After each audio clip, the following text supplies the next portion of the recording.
Hello and welcome to another episode of The Sovereign Room. I'm your host, Sarah El-Sherbeni, Naturopathic Doctor, Feminine Embodiment Guide, and Somatic Facilitator. This is your space to come home to your body, reclaim your voice, and heal the nervous system patterns keeping you in survival mode so you can trust yourself again, feel safe in your own skin, and lead your life, relationships, and business from sovereignty instead of self-abandonment. I am so excited you're here. Come sit with me inside the Sovereign Room. Well, hello, guys. This feels like a really super special episode because this is the first official episode of season 2 and the first episode of this rebrand. And if you have been here since the beginning of Soulistic Energy, then you know that this space has gone through a lot of death and rebirths. And honestly, so have I. This rebrand just really feels like more than just changing the name of the podcast. It feels like I'm finally naming the room that I have been dreaming and thinking about and wanting to build for years. A room that's finally safe enough for women who are tired of being the strong one, women who are tired of holding everything for everyone else, a room for women who are finally ready to really just come back home to their bodies, their voice, their truth, and themselves eventually, right? And so I knew that the first episode of season 2 had to be about self-abandonment to self-return because so much of my work now literally lives inside that bridge, the bridge between who we became to survive and who we are finally becoming to finally feel safe enough to choose ourselves unapologetically. And y'all, I have been working through a lot, especially this last year. So, honestly, the last several years, but since starting this podcast, I have moved through so many versions of myself, versions that were still overgiving, pleasing, numbing, and chasing to be chosen. Still afraid of the fact that if I chose myself, I would lose people. And this episode is about that. It's about the ways that we abandon ourselves to stay connected and what it means to finally be choosing ourselves again. So, without further ado, shall we get into it? This feels especially important to share because I think so much of us as women, we tend to always want to help other people. It's just that motherly instinct that we have. We want to make sure that everyone is taken care of, everyone is okay, and we put our needs aside. We put it on the back burner. And when I think about like relationship dynamics, masculine and feminine dynamics, culture, religion, or the preconceived idea that women are supposed to be submissive. I think about how many of us were taught to dim our light and not take up too much space without even realizing it. Because I think so many women are walking around here that are so powerful, so intuitive, brilliant, they're capable, and deeply feeling. And we have been taught to make ourselves so much smaller, don't disrupt the vibe, don't disappoint people, try not to be too much, and don't ask for too much, don't desire too much.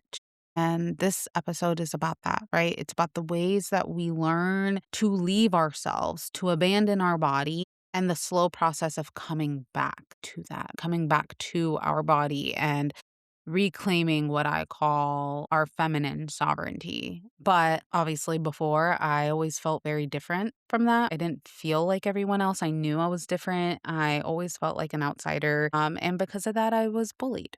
I was bullied for who I was, for being different, for not fitting in to whatever everyone else seemed to understand so naturally. So I started looking around and asking myself, like, what are they wearing? How are they acting? What are they talking about? What do I need to do so I can have friends? And I got really good at reading the rooms, right? I got really good at becoming a chameleon. I got really good at code switching. I remember taking a striped mini skirt. You know what I'm talking about. That jersey striped mini skirt back in middle school. I'd pack it up in my little backpack and took it with me to school and changed in the bathroom stall because that's what everyone else was wearing. And it seemed as if I did that, I would fit in and people would like me more. I remember in middle school, all the girls talking about shaving. It was time to like shave our legs, shave our armpits, all the things, because in middle school, everyone was already talking about that. And I was like, oh shit, I better do that too. And everyone was talking about getting your eyebrows done. And here I am with a unibrow because I wasn't even talking about that. I remember everyone talking about like boyfriends and crushes and dating. And there was a part of me that wanted to be a part of that too. And I remember the first time telling a crush that I liked him and getting turned down. I remember being on the phone back in the day. You remember the corded phones where everyone could pick up and listen to your conversation. I remember being on the phone with my friends, and we were literally mapping out how I would talk to the guy that was one of my friends that she liked, and mapping out how I was going to talk to him and tell him about her. And I remember my dad listening into this conversation and all hell broke loose. Like, literally, I remember it vaguely, like my dad calling me to get off the phone. And I'm like, oh. And all of these moments start teaching you things, whether we realize it or not in the moment. They teach you they teach you what is safe to want, to desire. What is safe for me to say? What is safe for me to wear? What is safe for me to show? And what parts of myself do I need to hide away? And even in high school, I was 16. I remember my parents telling me that it was time to wear a scarf. So, for those who don't know, I am Muslim. I'm Egyptian. And so I was raised in a very conservative family. And I was of that coming of age, if you will, or quite past that, if you will. And I remember wearing a scarf to school because I was told to, and teachers not recognizing who I am. But shortly after that, I remember taking it off whenever I went out. Then a lot of the rebelling began. I started drinking, and then I started asking, what are the cool people doing? How do I fit in? And I started doing what everyone else was doing, even if it hurt me. Even if I personally didn't like it or something in me just felt off. So even if it numbed me and even if it disconnected me from myself and my power as a woman, because at that time, belonging felt more important to me than being honest with myself. And this is where the self-abandonment becomes a normal for us because you start changing your external world to be included. So you start compromising a lot. You start saying yes when you actually mean no. You start overgiving. You start the people pleasing. You start overextending yourself to your friends.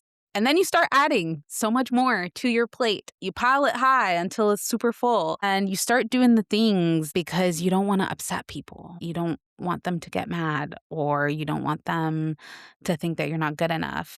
And, you might not even notice it in the beginning because it can look like just being nice, right?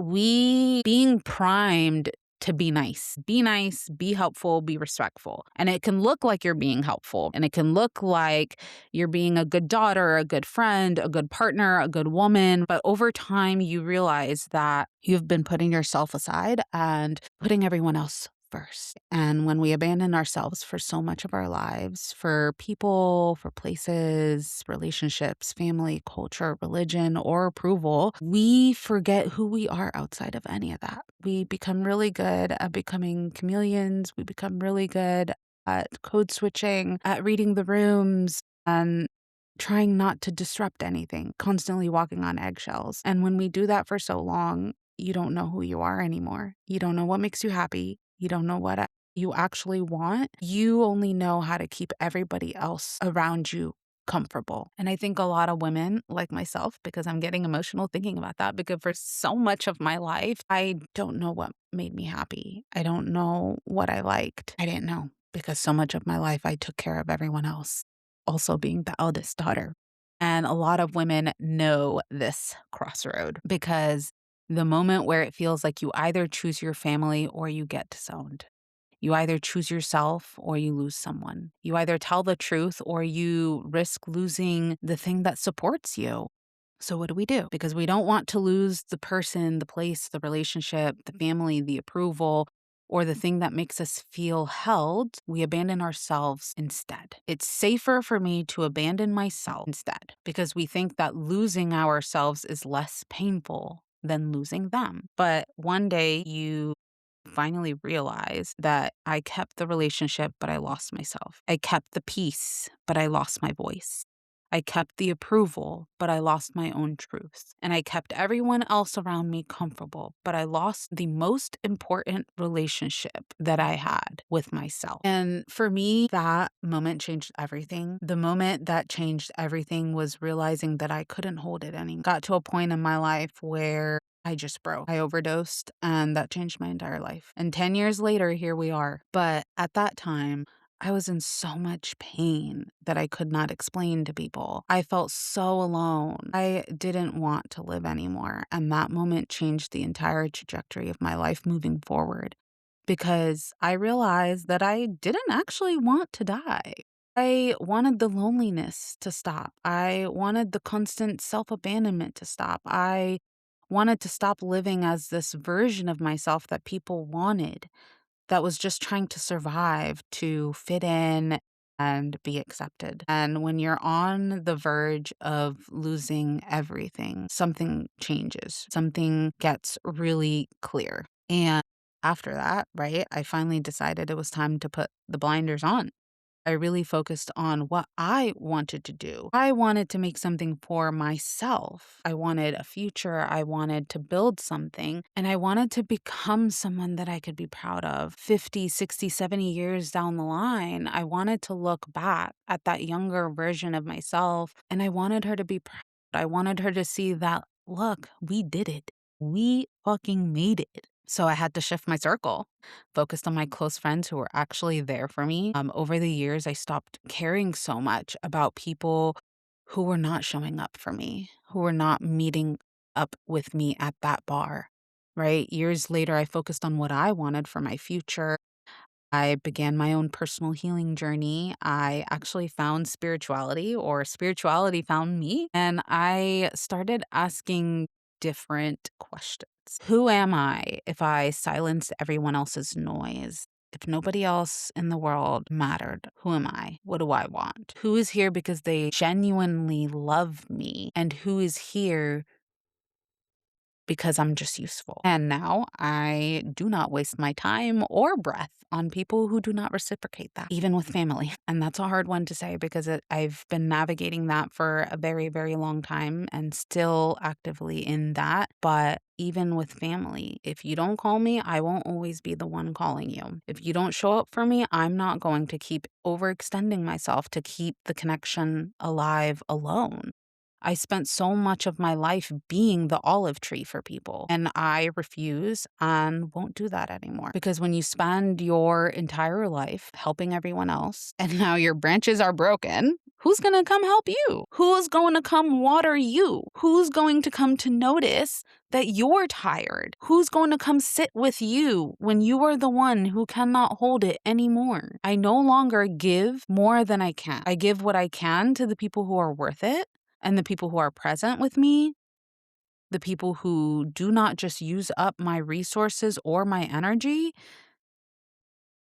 And that doesn't mean that I don't love people. It just means I'm finally learning not to abandon myself in the name of love, which is a conversation for another day. Because we hear the word love, and I think we have been conditioned to think that love equals sacrifice, but that's a conversation for another day.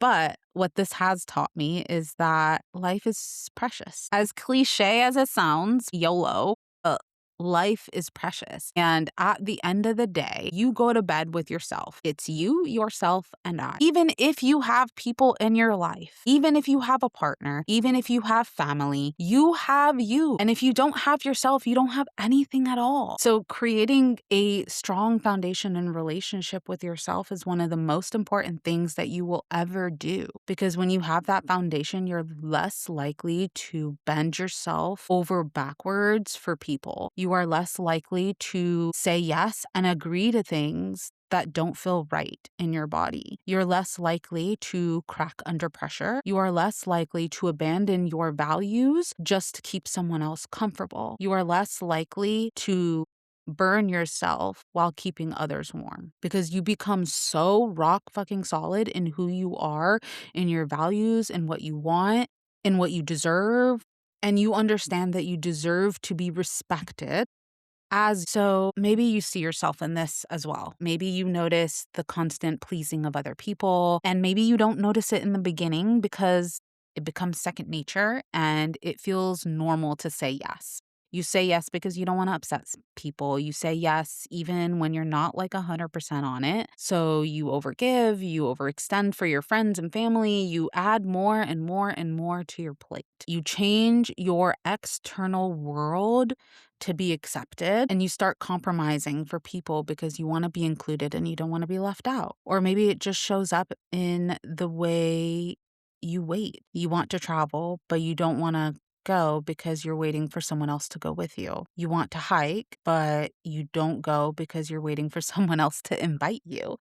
You want to try something new, but you don't want to do it alone. And that fear of being alone can keep us attached to people, places, and relationships that are actually not nourishing to us because sometimes we would rather keep people around us than sit with ourselves. And I say this with the utmost compassion because I have been there and I've done that so much of my life. And so thinking about it, right? Where am I abandoning myself to keep someone else comfortable? Where am I saying yes when my body means no? Where am I waiting for someone else to choose me before I choose myself? Where am I keeping people around because I'm afraid of being alone? Where am I overextending myself in the name of love, loyalty, family, or being a good person? Where have I lost myself trying not to lose someone else?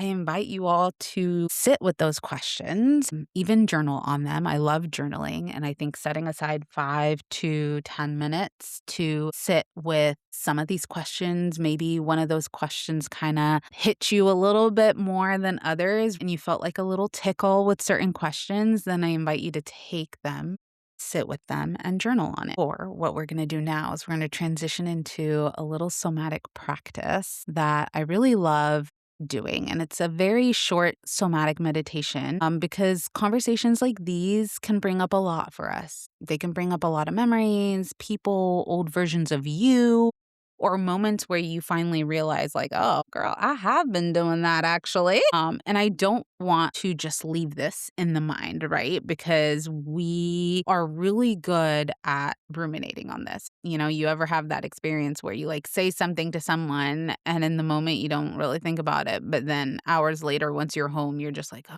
I actually said that, and then you're just like constantly thinking about it, right? I don't want to leave this in the mind because self-return is not only something that we like conceptually understand, but it's something that we actually practice in the body. So, with that being said, I want you to take a moment wherever you are and just settle down wherever you are. Let your body either be supported by a bed, a chair, the floor, or the earth beneath you because I love being out in nature. And if it feels safe to you, you can close your eyes or you can lower your gaze. And I want you to just take a slow breath in and let it out. And wherever you feel called, you can have a hand on your heart and a hand on your womb, or maybe there's a certain part of your body that you feel guided to give a little more love and touch to. Right. And I want you to just feel the weight of your hands, whether that's on your heart, on your womb, and just kind of feel your body underneath that and allow your body to communicate with you, to speak with you, and just notice that, right? And this can be some of the questions we talked about earlier. It can be sitting with where in my life I have been leaving myself. And usually what I like to do is like thinking about that question, allowing your mind to kind of guide you. Where have I been leaving myself? And allow your mind to guide you back and see what comes up. Maybe it's a version of yourself, and maybe there she is walking towards you, and notice, how old is she?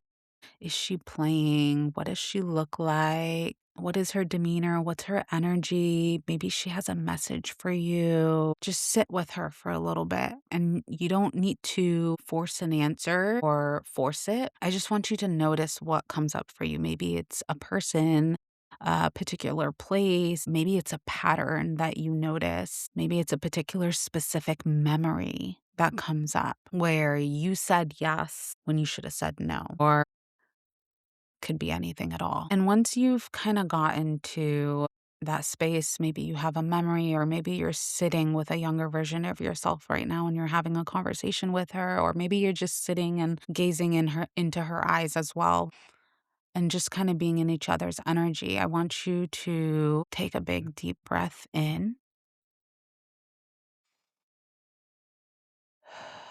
and just let it out. And feelings and tears and screaming and crying are all welcome here. And I invite you, with whatever it is that you are feeling, to let it go. Because if it's coming up, it's going to come out. And then I want you to now ask yourself, what would it look like if I allowed myself to return to myself today? Maybe it's finally saying no. Maybe it's allowing yourself to rest without feeling guilty. Maybe it's finally going on that walk alone. No phone, no nothing, just being out in nature. Maybe it's not being the first person to text back or to text first. Maybe it's letting yourself want what you want with no question asked. Maybe it's finally speaking your truth and not having to water down yourself. Maybe it's allowing yourself to finally be seen.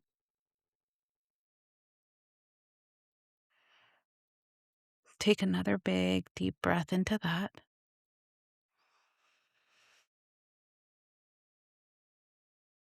And if it feels right and safe to say to yourself, I am allowed to come back to myself. I am allowed to choose myself. I am allowed to have desires. I am allowed to stop performing to belong. I am allowed to be loved without abandoning who I am. And then take one more breath here.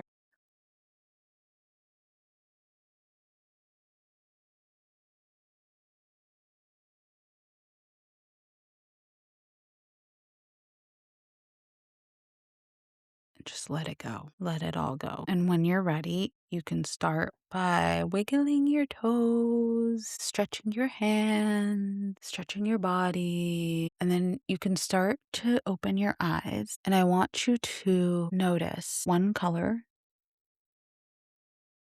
one sound, one particular sensation in your body,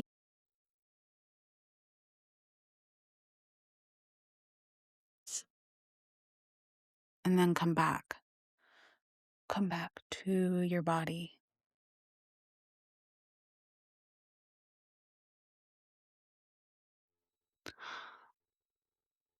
Now, if there's one thing I want you to take away from this episode, it's this. It's that you're allowed to stop trading yourself for belonging. You're allowed to build a relationship with yourself so solid that someone else's disappointment does not collapse your entire foundation. You're allowed to finally choose yourself and still love other people. You're allowed to come home. Thank you for spending this time with me and allowing me to share this space with you.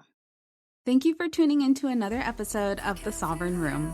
If this conversation gave you language, permission, or even one big deep exhale, Share it with a woman in your life who is also learning how to come home to herself. And if you haven't already, follow the podcast, leave a rating, and subscribe so more women can find their way into this room. New episodes drop every Wednesday on Spotify, Apple Podcasts, or anywhere you listen to podcasts. Until next time, keep coming home to your body, your voice, and yourself.